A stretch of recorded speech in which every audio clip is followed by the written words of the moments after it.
প্রথম ধাপে আমরা কমিউনিটি বেস কেস ডিটেকশন করব, যেটা বলেছি ইতিমধ্যেই, সাধারণ নাগরিক স্বেচ্ছাসেবীদের মাধ্যমে।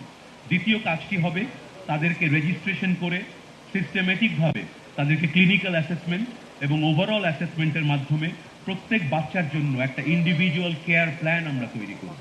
তার কি কি প্রয়োজন এবং কিভাবে লাগবে এবং সেইভাবে তাদের আগানো হবে। তৃতীয় ধাপে সেই প্ল্যান অনুযায়ী তাদেরকে ইন্টারভেনশন দেওয়া হবে, থেরাপি দেওয়া হবে। এবং চতুর্থ ধাপে আমরা এই ফ্যামিলি সেন্টার্ড গ্রুপ রিহ্যাবিলিটেশন বলে একটা কাজ করি, যেখানে এই বাচ্চারা এবং মায়েরা গ্রুপে রিহ্যাবিলিটেশন থেরাপি সম্পর্কে জানতে পারেন, বাচ্চারা থেরাপিটা রিসিভ করেন, মায়েরা প্রশিক্ষণ পান কিভাবে বাকি সপ্তাহের দিনগুলোতে বাচ্চাকে ব্যায়াম করাবেন। সেই থেরাপি দেওয়ার ফলে যেদিন তারা সেন্টারে আসেন না সেদিনও মা বাচ্চাকে থেরাপিটা কন্টিনিউ করতে পারেন। 5 নম্বর কম্পোনেন্টে আমরা কেয়ার গিভারদের ট্রেনিং দেই, একে অপরের পিয়ার সাপোর্টের ব্যবস্থা করি এম্পাওয়ারের মাধ্যমে। এবং ষষ্ঠ এবং সবচেয়ে দীর্ঘমেয়াদী গুরুত্বপূর্ণ কাজটি হচ্ছে 6 নম্বর কম্পোনেন্ট, যেখানে কমিউনিটি লেভেলে এই ভলান্টিয়ার তাদের সঙ্গে যোগাযোগ রেখে ফলো আপ দেন এবং আমরা রেফারেল লিঙ্কেজ তৈরি করি এডুকেশন, সোশ্যাল ইন্টিগ্রেশন এবং সোশ্যাল রিহ্যাবিলিটেশনের জন্য। এই সমস্ত কাজে আমাদের মূল প্রিন্সিপাল থাকবে তিনটি।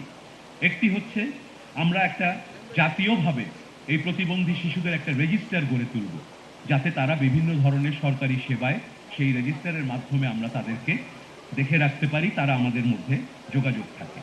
আমরা প্রতিটি পর্যায়ে আমাদের স্বাস্থ্য মন্ত্রণালয়, সমাজ কল্যাণ, শিক্ষা, সকল মন্ত্রণালয়ের যে মাঠ পর্যায়ের কর্মকর্তা এবং কর্মীরা আছে তাদেরকে আমরা প্রতিবন্ধী বান্ধব হিসেবে শর্ট ট্রেনিংয়ের ব্যবস্থা করব, ক্যাপাসিটি বিল্ডিংয়ের ব্যবস্থা করব, যাতে আমাদের সরকারি সিস্টেমে তাদের সহজে আমরা গ্রহণ করতে পারি।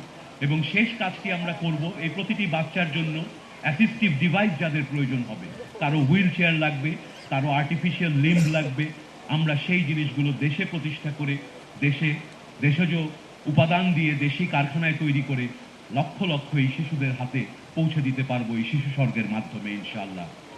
সবশেষে আমি আপনাদেরকে আহ্বান জানাবো, আমাদের এই কর্মসূচিটিকে আপনারা মনে প্রাণে গ্রহণ করুন এবং সামাজিকভাবে প্রতিবন্ধী মানুষের প্রতি আমাদের মনোভাবকে আসুন আমরা পরিবর্তন করি।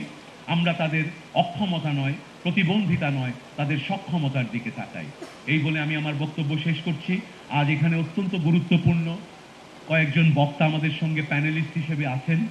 আমরা তাদের কাছ থেকে ছোট করে গুরুত্বপূর্ণ কিছু বক্তব্য শুনব এই প্রোগ্রাম সম্বন্ধে এবং সরকারের যে দায়িত্বগুলোয় ওনারা আছেন, যেই মন্ত্রণালয়ে, সেখান থেকে ওনারা কিভাবে আমরা একসাথে আরো এই কাজগুলো করতে পারি সেই সম্পর্কে দিক নির্দেশনা